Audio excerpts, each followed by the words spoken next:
Let's see. Our next question is on how to raise kids from Yako. And he did send me the little YouTube pronunciation to how to pronounce his name properly. So thank you, Yako, for that. Dear Robb and Nikki, greetings from across the pond from faraway Finland. First, thank you for all you've done and continue to do. You've influenced my life tremendously, as I'm sure you have for the other 5 listeners too. Perfect.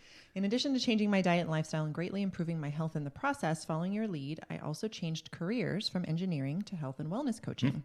Started a paleo blog and podcast, and soon I'm moving to the countryside with my wife and baby girl. We are building a house there with a small permaculture-based food forest also in the works. So that's the possibly creepy copycat romance part. Now on to the question. My wife just gave birth to our first child, and I've been wondering how to raise kids in this modern world. Most of the mainstream advice for raising kids doesn't seem to be very much aligned with our species' specific needs. I would like to try and give my children at least some of the experiences their biology craves.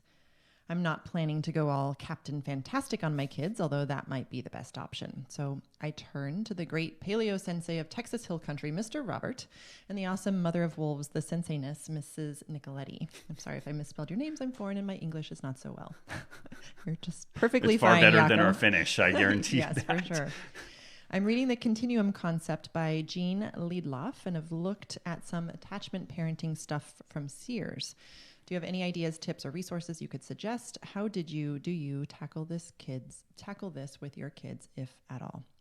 P.S. I'm really looking forward to the sustainability book and film you are doing with Diana Rogers. Thank you for carrying the torch for meat and sustainability. I know it's not easy with the vegans, death threats, and all the other craziness. Indeed, it is not. But I think we mentioned that we just got the manuscript off to the publisher. Think you mentioned that. I don't know if we did. Yeah. So the manuscript has flown to the publisher. We are now getting like some of the typeset and layout and all that stuff. And I got to say, it looks really good. Yeah, I'm pretty excited for that. So I think there is a July release date. That's what we're gunning for. Yeah. I think right now it's mid-July. So that's exciting. So what do you want to say on raising kids? Like it's First of all, let's say topic. that we are by no means experts, and it is a 100% learn as you go experience. It is homeschooling. So one of the things when we were in Reno, when the girls were in a school, they were in a Montessori school, you do notice the influence of peers on kids, and it can be really positive and it can also be negative. And we did see some negative stuff with Zoe, even just in first grade.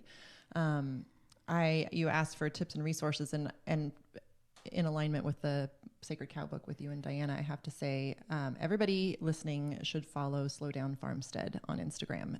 Tara Couture, she is one of the most amazing voices in this space. They run, and Yako, you'll appreciate this because she has they have a farm up in Canada and raise all of their own food, harvest all of their own animals. Anyway, she's one of the most articulate. And she has 2 daughters? She has 2 daughters, and they are, I believe, both in college, or maybe one is a senior in high school. But she recommended a book on her Instagram page, which I purchased, and it's called Hold On to Your Kids. And it's by Gordon Newfield and Gabor Mate, and I will put a link to this in the show notes. And I'm not finished with the book yet, but Tara is one of these people that if she recommends something, like just 100%, I'm going to take note and read it. So the premise of the book is that the parents need to be the primary kind of guiding role in your child's life. And what can happen when kids typically between, I think, 7 and 13, although I think it can happen earlier and it can certainly happen later, kids can become peer-oriented. So there's an example like ducklings, when they hatch, they kind of attach and follow the thing that moves, the first thing that they see. So if the mother duck is not there and it sees something else, it'll start following that thing. And apparently children are similar, and they have one sort of North Star, or one thing that they can latch onto. And if it becomes their peers, then they look to their peers for everything, how to behave in the world, things to say, what's appropriate, what's not.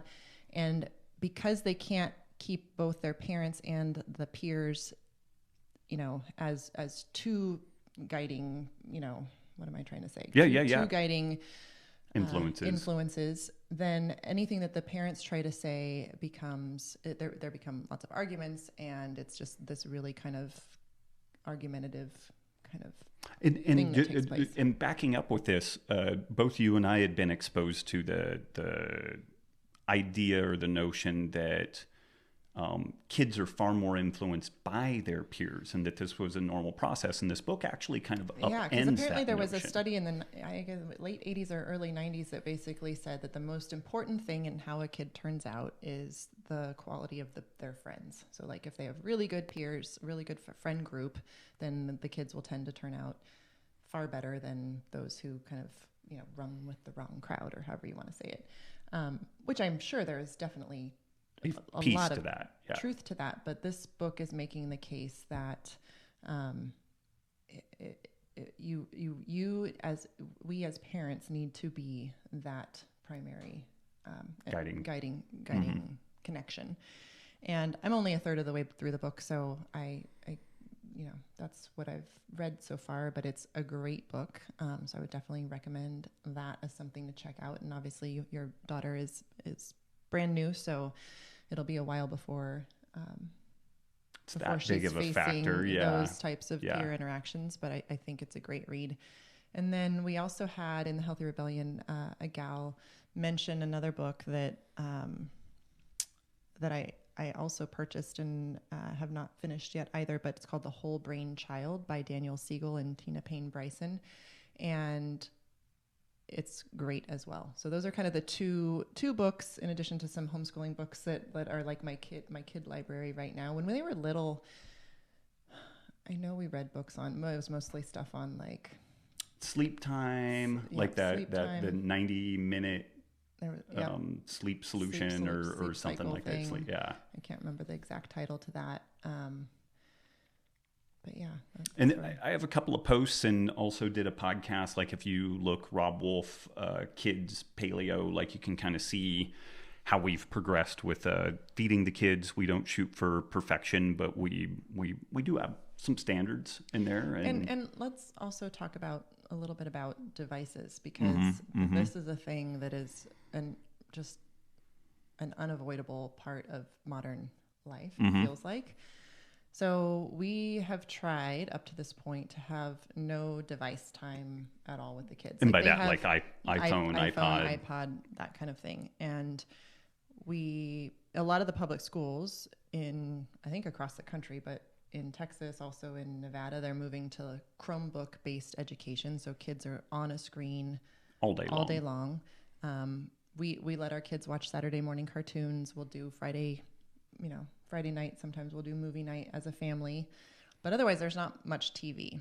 Now, they got over this past Thanksgiving, so a few months ago, they were with their cousins, and they got to play a game on the iPad called Wildcraft, which is like you're like a wolf and you're trying to hunt and you can it's kill kind a of wacky rabbit, and then you get a mate and you raise your offspring, and it's a pretty complex game. It's actually kind of cool. So we're like, okay, this isn't, and they really enjoyed it. So we started letting them have 20 minutes here, 20 minutes there.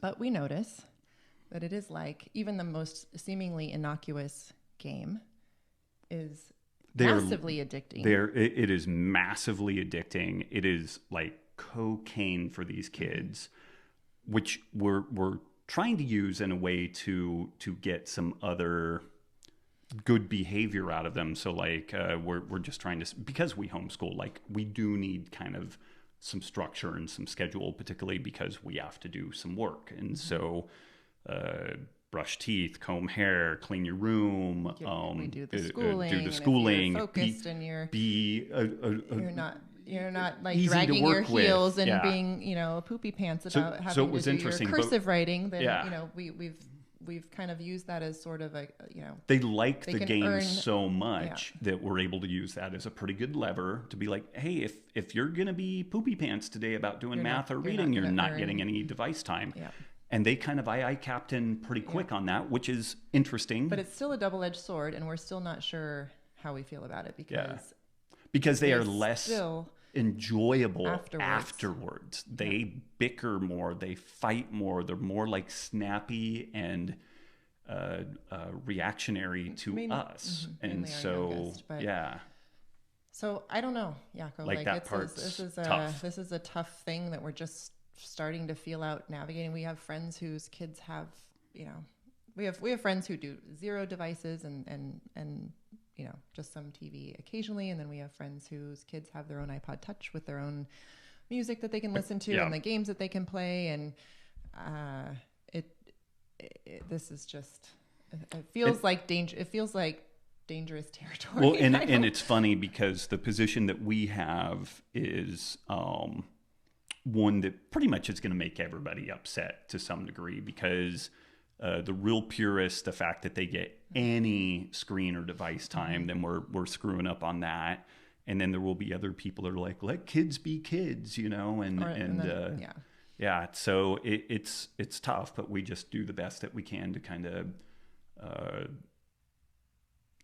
I was going to say walk a middle ground, but it's not about walking a middle ground. It's about looking at what consequences are. Like this, again, is kind of like my wired to eat position around like food. And we've said that when on days where they've afterwards have been super cranky or whatnot, we've said, have you noticed that after you play this, like you are more cranky and you're not as happy, and you and your sister argue more.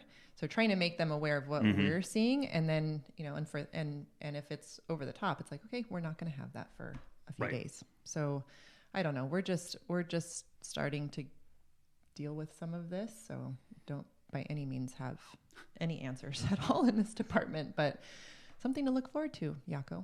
It's amazing though. It's fun. It's a little scary, a little intimidating. He had a question around the attachment parenting and whatnot. Do you have any thoughts around that? I'm honestly not super well steeped in that, so I don't know that I feel qualified to comment one way or the other. Yeah, and I'll just say one other, because I feel like, you know, he's going to build a house in the countryside and have a permaculture-based food forest. You should also follow on Instagram. What is her handle? Jessica LaCour. What's her handle? Oh, Feather Eagle Sky. Yep, can't believe I forgot that. So Feather Eagle Sky. It's Erwan LaCour, the founder of MoveNet, his wife. And they have 3 children that they homeschool, and they travel quite a bit, and they live in the countryside in north of Santa Fe in New Mexico, and just there's just so much inspiration with the stuff that she posts. So you might find some good stuff there. Yeah, for sure.